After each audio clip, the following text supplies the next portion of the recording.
Hello and welcome, I'm Joshua Barnes and you're watching The World Report. Let's first take a look at the top stories. Investigators recover black boxes from the Washington DC plane crash while also examining staff shortage allegations. All 64 passengers and 3 military crew are presumed dead, prompting fresh scrutiny of aviation standards. President Trump blames diversity policies under Obama and Biden, sparking rebuke from the former Transportation Secretary. Hamas releases the names of 3 hostages they will free on Saturday. Meanwhile, Iran's foreign minister meets Hamas leaders in Doha, fueling regional tensions. The EU plans talks in the West Bank with both Israel and Palestinian officials. Syria's new president pledges civil peace in his inaugural speech in Damascus shortly after a US airstrike kills an al-Qaeda affiliate in northern Syria. Observers question whether these events will reshape the nation's fragile power dynamics. M23 rebels vow to march on the Democratic Republic of Congo's capital, Kinshasa, after moving south from Goma.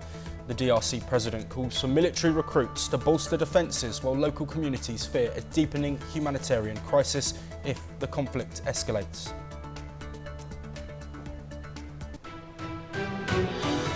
The collision between a commercial flight and military helicopter in Washington DC is under investigation. Black boxes have been located from the plane and are being evaluated, while questions are mounting regarding staff and other factors involved in the crash. Here's a report on the ongoing investigation process. Investigators have recovered the flight data recorders, also known as black boxes, from an American Airlines jet which collided with a US Army helicopter above the Potomac River near Washington, D.C. Late Thursday night, both boxes were transported to one of its labs for evaluation. The National Transportation Safety Board said it has a lot of information but needs some time to verify that, and a preliminary report will be issued in 30 days. We don't know what we know just yet. We do not know enough facts to be able to rule in or out human factor, mechanical factors. That is part of the NTSB investigative process. The crash that killed all 67 people aboard the 2 aircraft has raised questions about staffing and other close calls at the airport where the plane was landing. According to a preliminary Federal Aviation Administration report, air traffic control staffing numbers were noted as not normal. Generally, 2 people manage air traffic control for helicopters and airplanes flying in the area, but only 1 person was doing so at the time of the crash. Recordings of air traffic control conversations suggested that a controller tried to warn the helicopter about the American Airlines plane in the seconds before the collision. NTSB began its first full day of investigation. Divers spent most of the day swimming through the icy waters of the Potomac River, searching for the bodies of victims.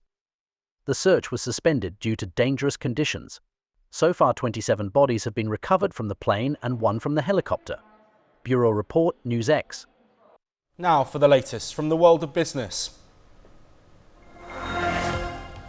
Chinese state-linked social media accounts apparently boosted narratives around DeepSeek's AI launch, coinciding with a drop in US tech stocks. After the January 20th launch, DeepSeek's AI assistant surpassed ChatGPT in downloads, contributing to a $593 billion loss in Nvidia's market value.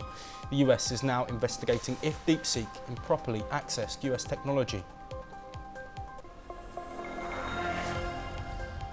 Meanwhile, SoftBank is in talks to lead a $40 billion funding round for OpenAI, which could value the company at $300 billion. This would make it the largest funding round for a private company. SoftBank may invest between $15 and $25 billion directly into OpenAI, with parts of these funds used for OpenAI's Stargate project. Novartis reported fourth quarter net income of $3.93 billion. Sales of heart failure drug Entresto rose by 1/3 to $2.18 billion, despite losing patent protection mid-year. Multiple sclerosis drug Kesimpta saw a 50% sales increase to $950 million. Novartis forecasts a high single to low double-digit percentage increase in 2025 operating income, excluding currency effects, after a 22% increase in 2024. Takeda Pharmaceuticals has named Julie Kim as the first woman to lead the 244-year-old Japanese drug maker, a rarity in senior management in the world's fourth largest economy. Kim, a US citizen and head of the firm's US business, will next year succeed Christoph Weber, who in 2015 became the drug maker's first non-Japanese CEO. Samsung's fourth quarter 2024 operating profit rose by nearly 130% year-on-year to 6.5 trillion won, but dropped from quarter three's 9.18 trillion won. Net income increased by 22.2%. Weak IT demand and rising R&D costs affected earnings. The company expects limited improvement in early 2025 due to semiconductor struggles. Intel posted a fourth quarter loss of $126 million compared to a $2.67 billion profit last year. Revenue fell 7% to $14.3 billion. Despite the loss, Intel's share price rose 2% in after-hours trading. For 2024, Intel recorded a net loss of $18.8 billion. Intel's market value has shrunk as rivals like TSMC and Samsung dominate the semiconductor market. Last year, Intel shares dropped 60%. The Rwanda-backed armed group M23 vows to march on the DRC capital, Kinshasa, as its fighters make further advances in the mineral-rich east of the country. The group's capture of most of Goma has a dramatic escalation in a region that has seen decades of conflict involving multiple armed groups. Watch the latest in this report. The rebel leader whose fighters have captured Goma, the biggest city in the Eastern Democratic Republic of Congo, has vowed to continue their offensive to the capital, Kinshasa. Nous sommes citoyens y rester comme Congolais, de protéger la population contre les incendies. Nous allons continuer la marche de libération jusqu'à Kinshasa. Corneille Nangayu, who heads an alliance of rebel groups that includes the M23, said their ultimate aim was to topple President Felix Tshisekedi's government. As per some reports, Rwanda-backed rebels are currently advancing towards Bukavu, the second biggest city in the mineral-rich east, despite international calls for a ceasefire. The fighting in the region has forced about 500,000 people from their homes, worsening an already dire humanitarian crisis, according to the UN. Rwanda is also facing a chorus of international criticism, despite its denials of direct military support. In a recent statement, President of Rwanda Kagame said Rwanda was ready for a confrontation with South Africa, if necessary, following a claim by President Cyril Ramaphosa that M23 fighters and Rwandan forces were responsible for the deaths. Meanwhile, in another statement, Kagame took shots at the President of South Africa, Cyril Ramaphosa. If South Africa wants to contribute to peaceful solutions, that is well and good, but South Africa is in no position to take on the role of a peacemaker or mediator.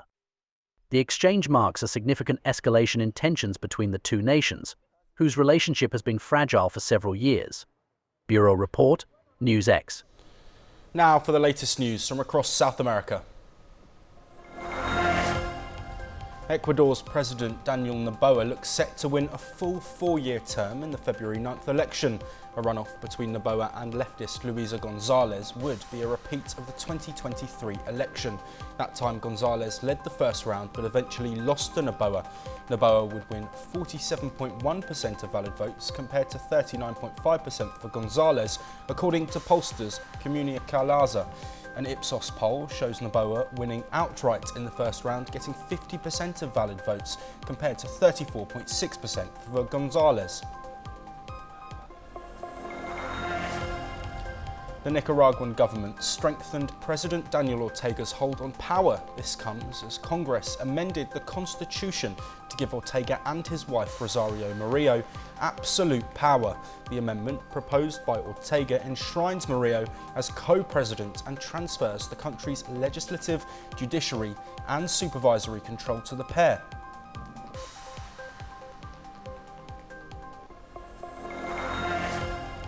Brazilian President Lula da Silva said that his government would reciprocate if US President Donald Trump decides to impose tariffs on Brazil. The president has also called for mutual respect between the two. The United States runs a trade surplus with Brazil, which according to Brazil's government hit $253 million last year. But Trump this week named the country among those he believes meant harm to the US, threatening potential tariffs.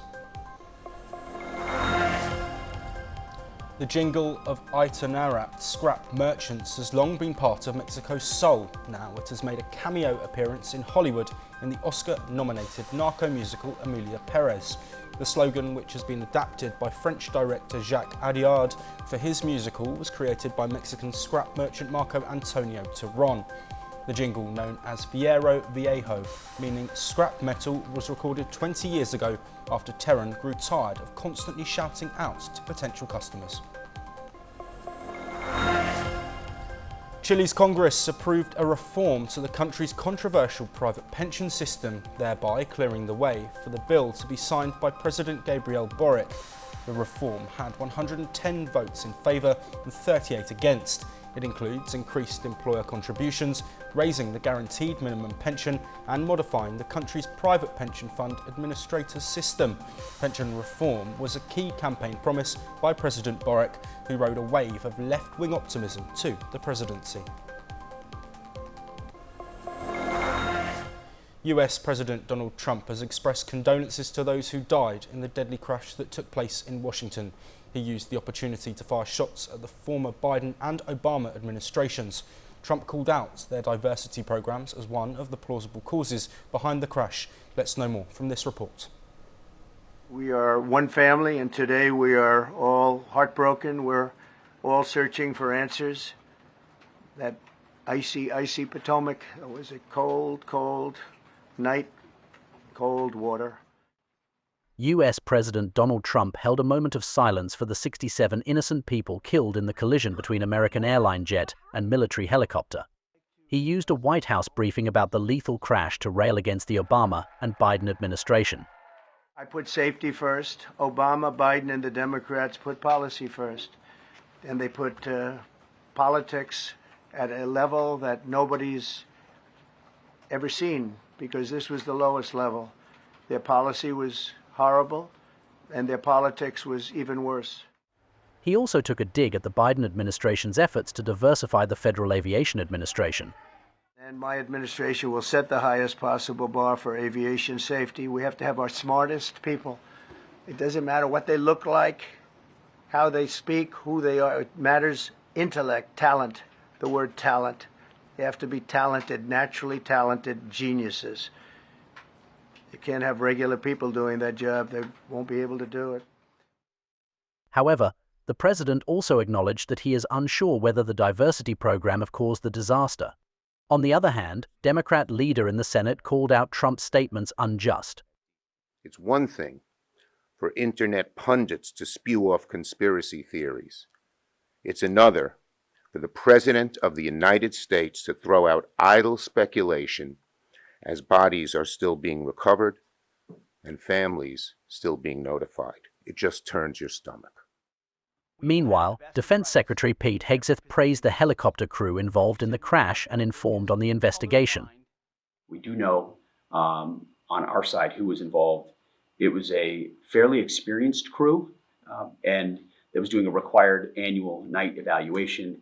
They did have night vision goggles, and a senior level aviation team, an investigative team from our Aviation Safety Center, was deployed last night and already is in Washington, D.C. to investigate what's going on.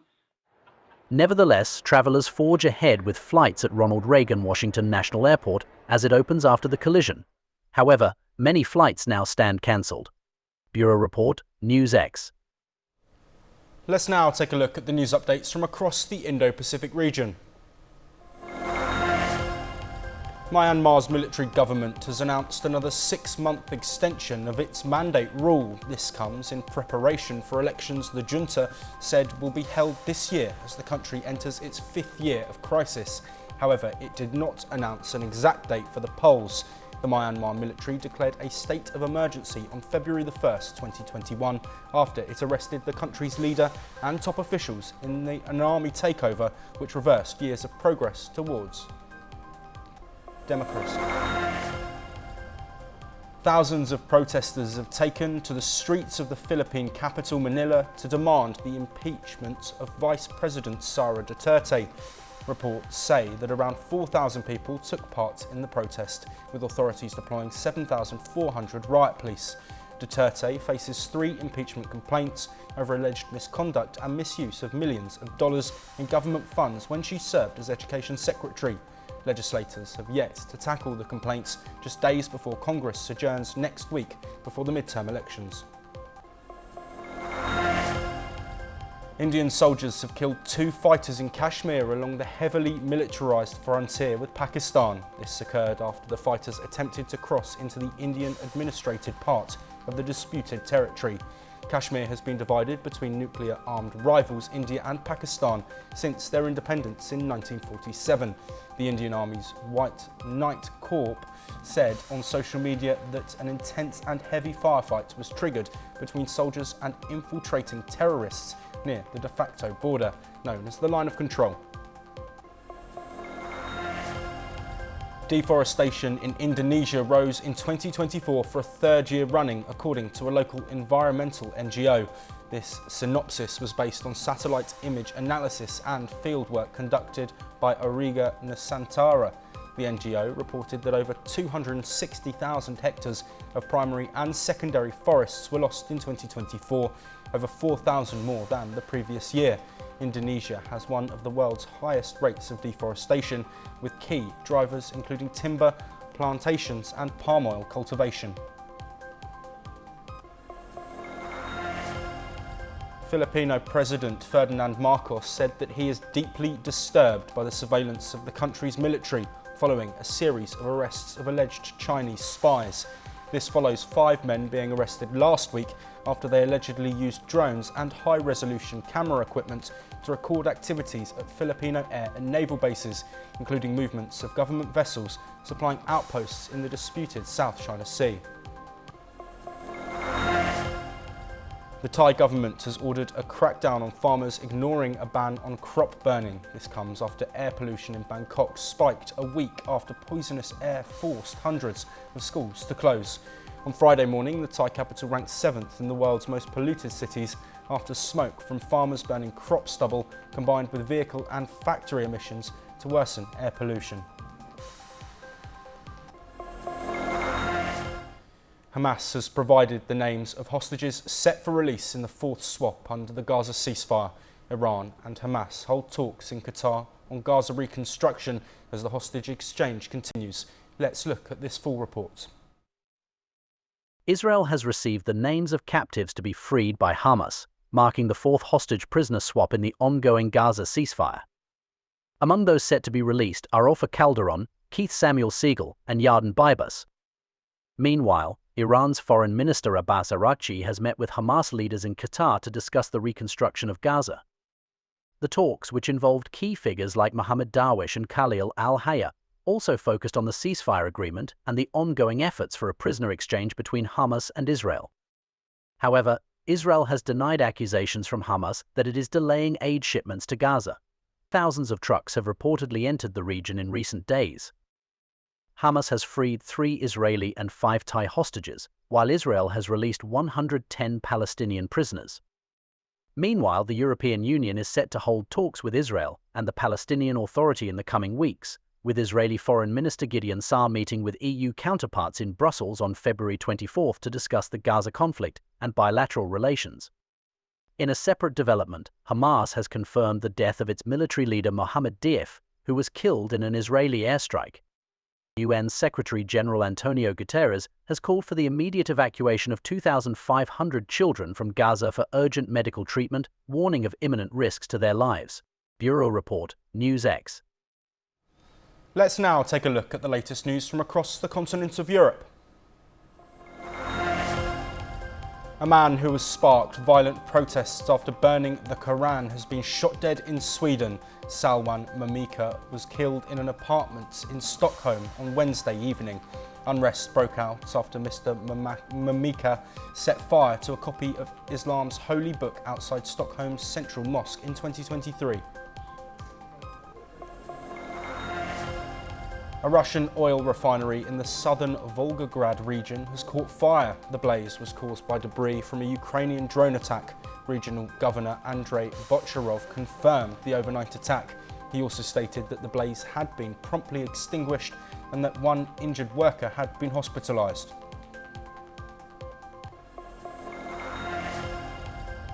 More than 7 years after the blaze that engulfed London's Grenfell Tower, some families of victims have expressed renewed trauma. They received letters notifying them that human remains were still in storage, potentially belonging to their loved ones. A Church of England bishop resigned on Thursday after what he said was a trial by media over allegations of sexual assault. He has denied the allegations, but they have been deepened as a crisis at the Mother Church of the Anglican Communion. Norwegian police say that they have seized and boarded a Norwegian ship with an all-Russian crew. The vessel is suspected of being involved in causing damage to a telecoms cable in the Baltic Sea. It is the second ship to be named by investigators in the case.